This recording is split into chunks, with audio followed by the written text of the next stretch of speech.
Authentic is sponsored in whole by Voice of Prophecy. You might not know this, but you might just be the executor of someone's last will and testament. This is a show you're not going to want to miss. Welcome to Authentic. Shawn Boonstra explores real existential questions about the meaning of your life and how you can live a genuine human existence. Listen every week right here on this station or on your favorite podcatcher. Here's Shawn with this week's episode of Authentic. A lot of folks don't really know this, but one of the services we offer at the Voice of Prophecy is to help people get their final affairs in order. And we like to do that, well in advance of the moment when it might actually become, urgent. When that day comes that your doctor finally gives you some really bad news and you realize you've run out of time, just like everybody else, the last thing you want to do is be forced into a position where you have to plan your final wishes under pressure. Because then it's an emergency and you're not always going to do your best thinking in an emergency. So what we tend to do is encourage people to think about this well in advance so you can sit down quietly and really think things through. And I know it's not a comfortable subject, but trust me, you're going to have to deal with it at some point. And of course, when you're drawing up your estate plan, we do like it when you think about the needs of this ministry, but listen, we'll help you whether or not you feel like including us. Death is a part of life for absolutely everybody. And if we're going to make the effort to help you live an authentic human life, then we really want to help you with the final phase as well. So, as a result of this, the ministry has become the executor for a lot of estates over the decades, which makes it our responsibility to make sure that your final wishes become reality. It's a responsibility we take very seriously because there's something sacred about a person's final wishes, something that most of us consider inviolable. Of course, sometimes that can create a tiny bit of friction with friends and family who aren't entirely happy with what you decided. What do you mean? I only get a third. I took care of mom in the end, so I deserve more than all my siblings. That kind of stuff. And so sometimes people will try to get us to waffle on the will, but at the end of the day, there's no way we're willing to do that because our job is to stick to the wishes of the deceased. It's their will, it's their wishes. An executor who starts to play loose with a will is doing something really inappropriate. Most of us recognize that a final will and testament is a really solemn thing, something that should not be altered ever. It is, after all, your final word to the world. It's the last thing you do. The possessions you have the day you die are a huge part of what you actually traded your time for in this world. Of course, I'm not such a materialist that I believe you are only the sum of the things you own because, that would be incredibly shallow and tragically inadequate. In fact, you might remember that on one occasion when somebody was disputing his share of his father's estate, Jesus warned him, "Take care and be on your guard against covetousness, for one's life does not consist in the abundance of his possessions." In other words, the definition of you is greater than the stuff you own. But of course, that doesn't mean that the stuff you leave behind isn't important. Most of us trade the majority of our lives earning wages, and we use those wages to buy the things we need. And that's a completely honorable way to spend your life. The alternative is to demand that somebody else works to provide for your needs, and that is not the right way to live. So, you trade your labor for the things you need, and at one point in history, way back when, some economic genius came up with a universal means of exchange: money. Now, I know the subject of money on a religious show always seems a little shady, and I'll be the first to admit that a lot of modern preachers have actually made a farce of the Christian faith in the way they talk about it. As a minister, I'm usually deeply embarrassed by the prosperity preachers who prey on the weak, the sick, and the poor by telling them that God will make them incredibly wealthy or even heal them if they only send in their meager funds. And of course, that same preacher then suddenly moves into a bigger house and the promised miracle never seems to materialize. It's despicable. And I'm personally convinced that God will hold these people accountable, and I wouldn't want to be in their shoes on Judgment Day. And I don't think I need to name names because most of you already know exactly which preachers I'm talking about. So yeah, terrible people have given the faith a bit of a black eye when it comes to the subject of money. Skeptics tend to think of the church as a money-making scheme, and they're not entirely wrong. Given the absolute garbage I've seen, I can understand why somebody might think that. But is the subject of money really a dirty subject? Well, absolutely not. In fact, as I mentioned a moment ago, the invention of money was kind of genius because it solved a lot of problems.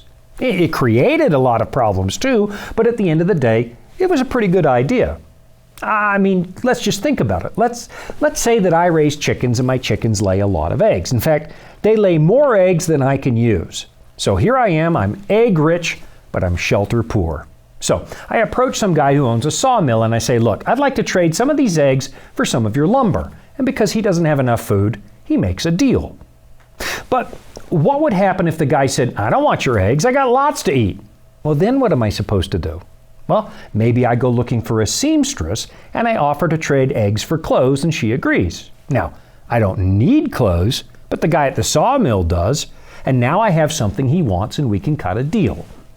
Now, all of that is very inconvenient, and some days I might have to barter with 15 or 20 different people to actually get what I want.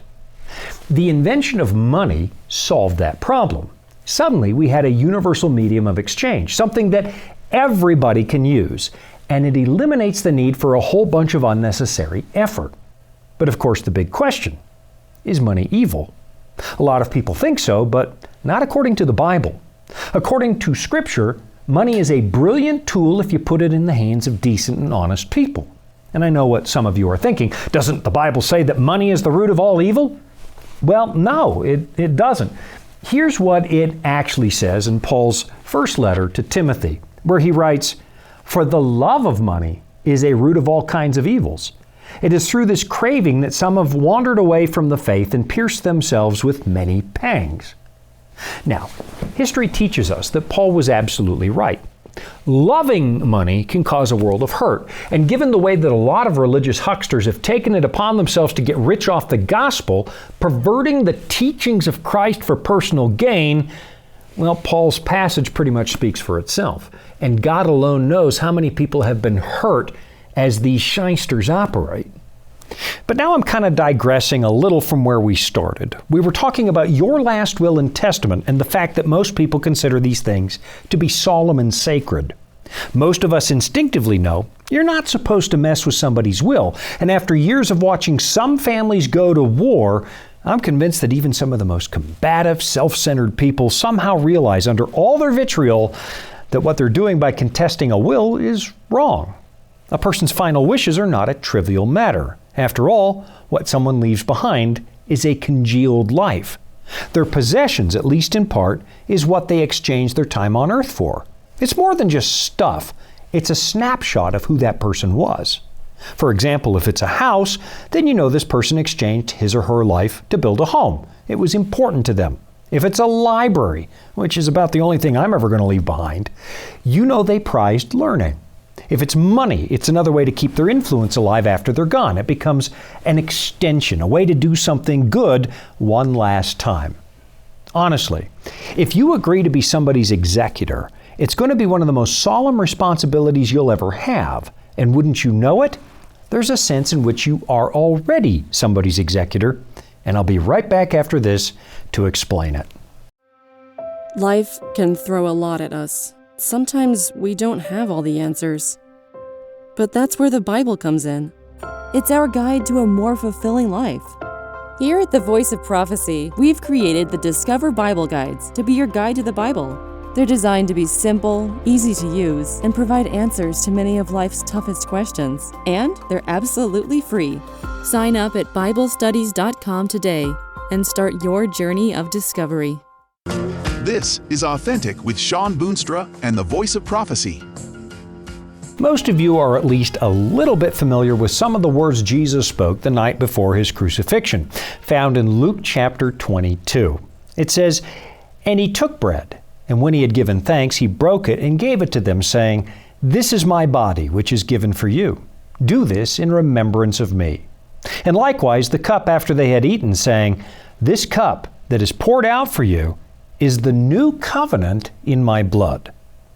In the Bible, the idea of a covenant is a really, really big deal. Over the years, theologians have pointed to any number of covenants that God made with humanity. There's a covenant with Adam, a covenant with Noah, a covenant with Abraham, and so on. But what we find here in the story of the Last Supper is mention of the new covenant. And another word for covenant is testament, as in the Old and New Testaments. And what do we call it when we write our final wishes and have witnesses testify to its authenticity? It's our last will and testament. So it turns out Jesus actually has one of those. And the church that he started holds the role of executor. It is up to believers to execute Christ's will in this world, the will that took effect at the very moment of his death. This is a thought that will open up all kinds of possibilities and broaden your understanding of what it actually means to be a believer. First of all, it becomes very important to know what the will actually says. What exactly did Jesus want? As an executor, you don't get to operate by gut feeling or redefine the work of the church. You're expected to know what God actually wants. It's not enough to feel like you're doing the right thing because, well, we all know feelings can be remarkably deceptive. I mean, I've heard all kinds of people say, I'm doing such and such because the Spirit told me to. And sometimes as I listen to them, I've got to say, well, maybe God told you to do that, but maybe He didn't. None of us has been given a license to go off script. What matters most is what this document says. If I was a betting man, and I'm not a betting man, but if I was, I'd wager that a rather large percentage of the harm done by Christians is because they were operating by personal instinct instead of sticking to what the will says. And once you throw aside the will, it's really all a matter of instinct, and that's where the trouble starts. I mean, imagine being the executor of an estate, and the will says that Mike gets the old piano in the living room. But personally, you don't like Mike, so you decide Sarah gets the piano instead because she really, really wants it, and, well, you kind of like her. From that point forward, what reason could you possibly give to deny anybody's personal request? Good luck preventing a civil war in that family. And sadly, the church sometimes does something similar, picking and choosing some favorite doctrines or favorite groups of people. Once you play loose with the terms of the covenant, what chance would you have of revealing an authentic Christ to the world? What you're really doing is revealing yourself instead. Wait a minute though. Isn't the church supposed to be dynamic? Isn't it supposed to change with the times and stay culturally relevant? Well, yeah, that's absolutely true. The founding documents of the church were written during the peak of power for the Roman Empire, and so of course, our culture is somewhat different now than it was 2,000 years ago. But not as different as some people might think because there's a lot more Rome hanging around in our culture than you might think. And personally, as a side note, I think that might be the reason that when Western Rome splits into the nations of Europe in the prophecy of Daniel chapter 2, you get iron mixed with clay in the feet because there's something left of Iron Rome in the cultures that emerge from that empire. But even then, culture changes from generation to generation. What doesn't change is God. The Bible assures us that He is the same yesterday, today, and forever. What the church needs to do is apply eternal principles to the culture they're living in.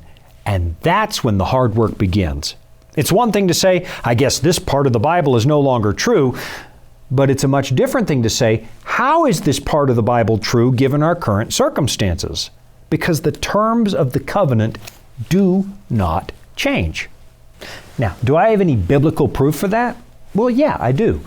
Take a look at Hebrews chapter 9, where the author is explaining how the ministry of Christ is the higher reality behind the rituals of the Old Testament temple. The sacrifices that took place under that old covenant were symbols pointing forward to the sacrifice of Christ in behalf of all of us. The priests who worked in the temple were shadows or types pointing forward to the work of Christ in heaven. All of it was an object lesson in the work of coming Messiah, who would ultimately ratify the new covenant with His own life. So, now listen to what the author says with regard to the testament of Christ, His final will and testament, if you like. This is Hebrews chapter 9. It says, "Therefore, He is the mediator of a new covenant, so that those who are called may receive the promised eternal inheritance, since a death has occurred that redeems them from the transgressions committed under the first covenant." Now, here comes the important part, at least for our study today. It says, "For where a will is involved, the death of the one who made it must be established. For a will takes effect only at death, since it is not in force as long as the one who made it is alive.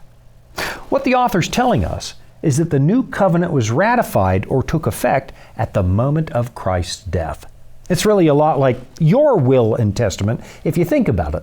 Up to the moment you die, it's just a statement of your intentions. But when you die, it becomes legally binding. It comes into full effect.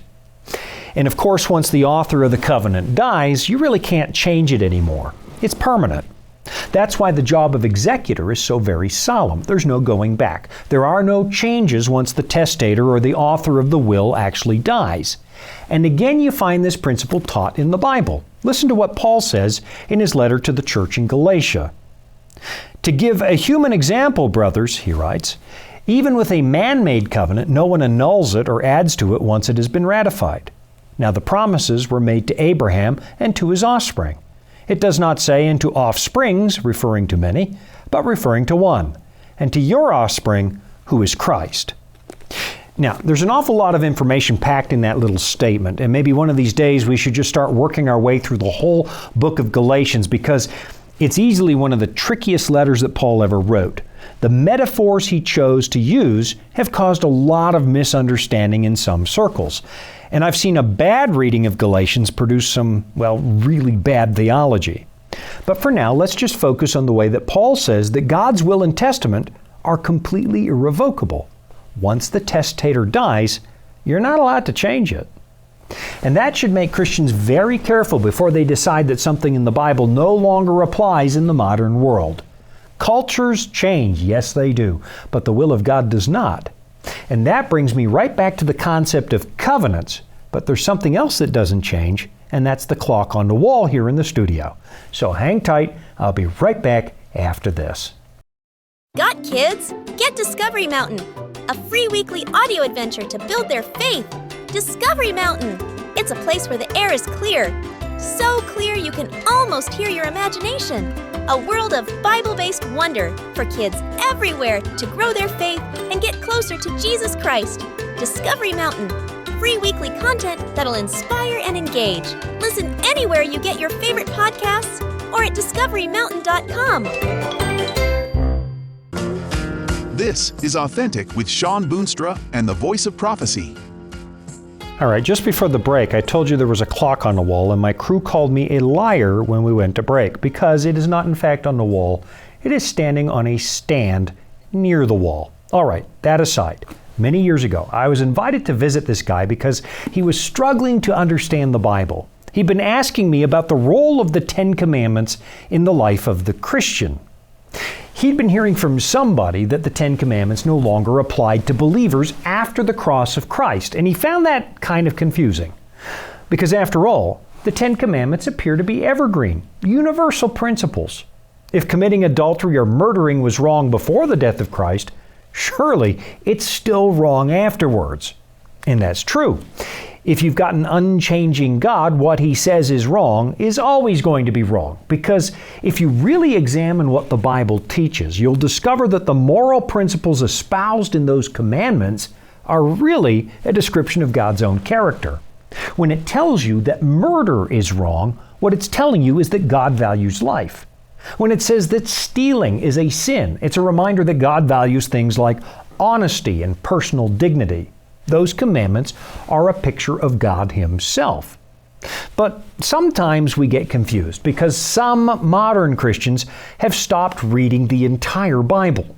Honestly, I think that's one of the worst problems that Christendom has today. We no longer read the entire document. If you want a simple explanation for why we have thousands of denominations in Christianity today instead of the unified church that Jesus talked about, well, that would be it. We've adopted a buffet method to reading the Scriptures. It's like we're only reading the part of the will that gives us Dad's enormous bank account, but we skip over the more uncomfortable parts, like the fact that we've been made responsible for the welfare of our siblings.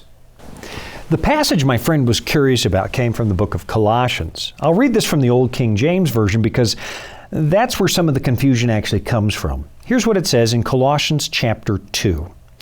And you, being dead in your sins and the uncircumcision of your flesh, hath He quickened together with Him, having forgiven you all trespasses, blotting out the handwriting of ordinances that was against us, which was contrary to us, and took it out of the way, nailing it to his cross. Now, over the course of the 20th century, what some Christians did was read that out of context. They brought a new interpretation to it. What they did was proclaim that we now live under grace instead of the law. And they said that because of that, the Ten Commandment moral law is now completely abolished. To this day, you'll hear some people say the Ten Commandments were nailed to the cross. But that's not even close to what Paul's talking about. Go back and read it again. It never mentions the Ten Commandments at all. What some people have done is take that phrase, the handwriting of ordinances that was against us, and they've insisted that's talking about the moral law of God. But that would create a real problem with the teachings of Christ, who said, until heaven and earth pass away, not an iota, not a dot, will pass from the law until all is accomplished. Therefore, whoever relaxes one of the least of these commandments and teaches others to do the same will be called least in the kingdom of heaven. Of course, you'll notice that he didn't point to the cross as some kind of decisive moment when the moral law would suddenly go away, because that never happened. So how do we understand what it says in Colossians chapter 2? Well, there's a key concept in the original Greek language that you can see in some modern translations, and it's the word that's translated handwriting. The Greek word is cheirographon, which was an ancient bill of debt. If you were a prisoner, for example, there would be a document by your prison cell spelling out your debt to society, like, Mike has 3 years in jail for stealing. That's the judgment against you, the cheirographon. And that's precisely what Jesus nailed to the cross, your bill of debt. He took what you owed, your debt to the universe, and nailed it to his cross. He took your sentence on himself and paid the penalty for you. Now, let's read that passage again in a more recent translation. I think you'll see what it's actually saying. And you, who were dead in your trespasses and the uncircumcision of your flesh, God made alive together with him, having forgiven us all our trespasses, by canceling the record of debt that stood against us with its legal demands. This he set aside, nailing it to the cross. If a cop gives you a warning instead of a ticket, that would be a pardon you didn't actually deserve. But the fact that the cop let you skate on speeding does not mean that the speed limit no longer applies to you. In fact, it's exactly the opposite. The act of forgiveness should make you more likely to obey the law from that point forward. God just doesn't change, and neither do his moral standards. To suggest otherwise is to change the will and testament of Christ, who never ever taught that the moral law is abolished. The man I was visiting had been told that the grace of God releases us from the obligation to live by God's moral code because everything's been forgiven. But that's not really what grace is, not even close. And that kind of thinking has made some Christians, well, let's just say it's hard to see the difference between those people and the rest of the world, because they appear to cheat and steal like everybody else, and sometimes worse. That's not grace. That's foolishness. I'll be right back after this. Dragons, beasts, cryptic statues. If you've ever read Daniel or Revelation and come away scratching your head, you're not alone. Voice of Prophecy's free Focus on Prophecy guides are designed to help you unlock the prophetic mysteries of the Bible and deepen your understanding of God's plan for you and the world around you. You can study online or request them by mail. Visit BibleStudies.com and start bringing prophecy into focus today. Welcome back. It's Authentic with Shawn Boonstra and the Voice of Prophecy. You know, there was a day in the not too distant past when I really didn't have to spend much time convincing people that there's such a thing as a universal code of morality. Go back through the writings of the ancient past. Go read the pagan philosophers. Read the ancient Greek playwrights, the great classics of European literature, and you can't help but find it. A universal acknowledgement that there is a moral code that all of us must answer to. There is something out there beyond us, something that serves as an external reference point for the human race, a moral code that is higher than us. The Greek philosophers might have called that something out there the logos, a universal principle that binds the universe together. You'll find that word still conveniently located in a lot of the terms we use to describe the rational pursuit of ideas. We talk about things like biology, which is the systematic study of life, or theology, which is the systematic study of God. Those words are a tribute to the Greeks who spoke of the Logos. Logos appears in those words. And wouldn't you know it, it's fascinating. The Apostle John also uses that word in the opening words of his remarkable account of the life of Christ, which begins like this. In the beginning was the Word, and the Word was with God, and the Word was God. He was in the beginning with God. All things were made through Him, and without Him was not anything made that was made. Now, most of us know that as John is using that language, he's actually talking about the Son of God. And he reveals in those opening verses that Christ is the one who, first of all, created the world we live in, and secondly, continues to keep it together. Jesus turns out to be the universal principle, the one to whom everything else owes its existence. He's also the one who met Moses at the burning bush and etched out a copy of his moral requirements in tables of stone. So the moral law, quite contrary to the teachings of some modern Christians, is not in opposition to Christ. We have it because of Christ. Jesus Christ, the Bible tells us, is the same yesterday and today and forever. That's why you will never find a statement from Christ abrogating the moral standards of God. You will never find a Bible verse where Jesus said, you know that 10 Commandment moral law, that's done, that's gone, don't even think about it. If that was even possible, wouldn't it have been easier to just change the law than die for us? But the law can't be changed because it's actually a portrait of who Christ is. The gospel is not the story of changing standards. It's the story of changing hearts.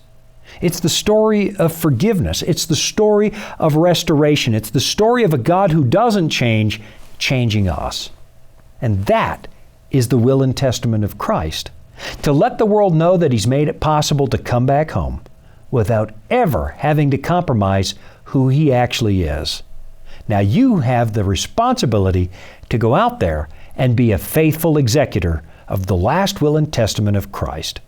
And if you want a little help getting started on that, visit our website, BibleStudies.com. You will find amazing resources provided for free to you by the good people at the Voice of Prophecy. Honest and for true, there is no cost, no obligation. We just want you to start reading this book and actually understand what it is that you're reading. Thanks for watching today. I'm Shawn Boonstra, and this has been another episode of Authentic. You've been listening to Authentic, sponsored by Voice of Prophecy. Remember, you can listen every week right here at the same time. And thank you. Authentic is funded by listeners just like you. You can support at voiceofprophecy.com. That's also where you can find all the episodes you missed, or where you can listen again. That's voiceofprophecy.com.